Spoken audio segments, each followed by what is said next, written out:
Perkenalkan, nama saya Dwi Puspitasari dari Sumber Daya Genetik kelas D. Izin menjelaskan video tentang sumber daya genetik penicillium sebagai bahan pengobatan. Sumber daya genetik mikroba sebagai bahan pengobatan merupakan SDG yang berkaitan dengan jasa klinik atau mikroba seperti bakteri, archaea, virus, protozoa, dan fungi yang bermanfaat secara aktual maupun potensial. Hal ini mencakup variasi genetik dalam spesies mikroba obat, baik yang alami maupun hasil dari bioteknologi. Berbagai jenis mikroba memiliki aplikasi penting dalam pengobatan. Contohnya ada alga yang memiliki spirulina yang dapat digunakan untuk meningkatkan sistem kekebalan tubuh.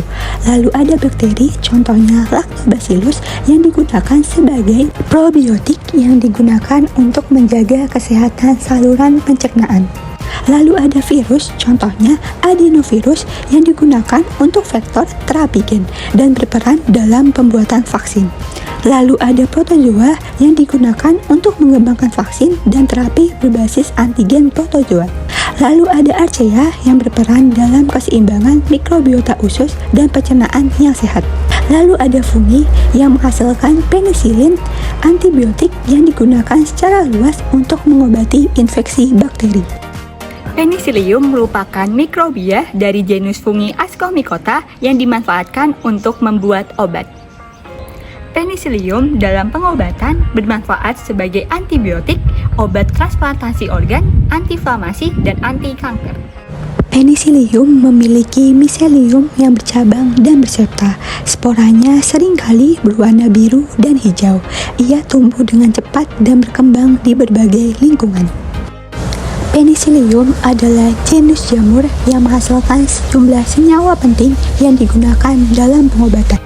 Yang pertama ada Penicillium chrysogenum. Koloninya biasanya berwarna hijau kebiruan dengan permukaan yang berbulu. Ia menghasilkan penisilin, antibiotik pertama yang ditemukan dan sangat penting dalam mengobati berbagai infeksi.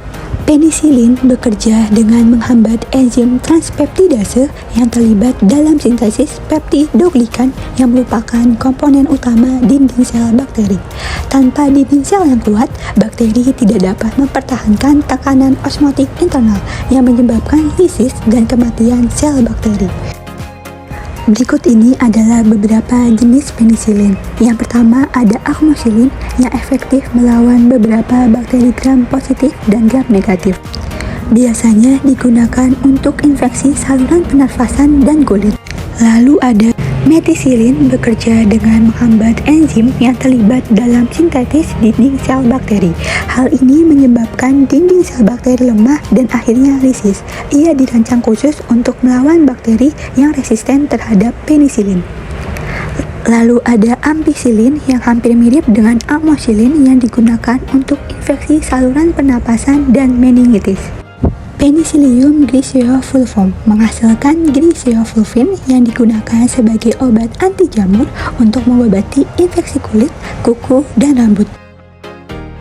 Koloninya biasanya berwarna hijau kelabu hingga coklat dengan conidiophore yang bercabang banyak. Penicillium citrinum menghasilkan mefenolin atau lovastatin yang digunakan untuk menurunkan kolesterol darah dengan menghambat enzim yang terlibat dalam produksi kolesterol di hati. Koloninya biasanya berwarna hijau zaitun hingga kelabu, seringkali menghasilkan pigmen kuning yaitu citrinin. Lalu ada Penicillium brevicompactum, menghasilkan mycophenolic acid yang merupakan dasar dari obat imunsupresif yang digunakan untuk mencegah penolakan organ setelah transplantasi. Selanjutnya ada Penicillium roqueforti, seringkali digunakan dalam produksi keju biru yang mendukung kesehatan melalui produk probiotik. Koloninya biasanya berwarna hijau kebiruan hingga kelabu dengan conidiophore bercabang sederhana. Selanjutnya ada manfaat penicillium dalam pengobatan. Yang pertama adalah sebagai antibiotik untuk melawan infeksi bakteri. Contohnya pada Penicillium chrysogenum dan Penicillium vermiculatum. Selanjutnya adalah berperan sebagai obat setelah dilakukannya transplantasi organ, yaitu Penicillium echinulatum. Selanjutnya berperan sebagai antiinflamasi yang memiliki potensi sebagai agen antiinflamasi dengan menghambat produksi mediator inflamasi dalam tubuh. Contohnya pada Penicillium brevaldianum. Penicillium juga memiliki senyawa yang bersifat sebagai anti kanker. Contohnya Penicillium citrinum. Tantangan dalam penggunaan mikrobia seperti penicillium dalam pengobatan mencakup berbagai aspek. Yang pertama ada resistensi antibiotik. Resistensi antibiotik mengancam efektivitas obat-obatan yang ada, sehingga infeksi bakteri yang dulunya dapat diobati sekarang menjadi lebih sulit atau bahkan tidak mungkin diobati. Yang kedua ada keamanan dan efek samping. Penggunaan senyawa yang dihasilkan oleh penicillium dapat menyebabkan efek samping yang serius pada pasien. Misalnya, antibiotik dapat menyebabkan reaksi alergi, gangguan pencernaan, dan masalah lainnya. Yang ketiga, ada kehilangan habitat dan fragmentasi. Hilangnya habitat penicillium dapat mengurangi keberagaman mikroorganisme dan menghambat penelitian serta penemuan senyawa baru. Yang keempat, ada kontaminasi dan pencemaran. Proses produksi dan penggunaan senyawa dari penicillium dapat menghasilkan limbah dan kontaminasi lingkungan. Misalnya, produksi massal antibiotik dapat mencemari air dan tanah jika tidak dikelola dengan baik. Pengelolaan dan pengembangan penggunaan mikroba penicillium dalam pengobatan dapat dilakukan dengan pendekatan yang komprehensif dan multidisipliner, yaitu dengan kolaborasi ilmiah melibatkan ahli mikrobiologi, bioteknologi, kedokteran, dan lain-lainnya untuk mengembangkan pemahaman dan potensi dan tantangan penggunaan penicillium untuk pengembangan teknologi yang canggih.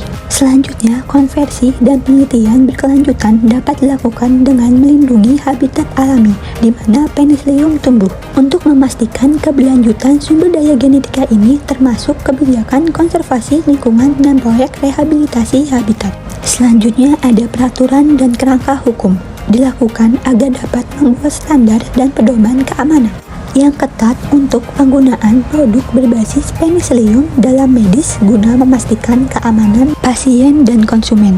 Selanjutnya ada bank gen dan penyimpanan data. Bank gen dilakukan dengan menyimpan strain penicillium dalam bank gen mikroorganisme untuk memastikan aksesibilitas dan kelangsungan penelitian di masa depan.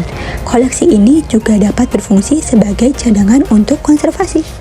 Pengembangan dan pemeliharaan database genetik yang komprehensif untuk penicillium memungkinkan para peneliti untuk mengakses informasi genetik yang penting dan berbagi data secara global.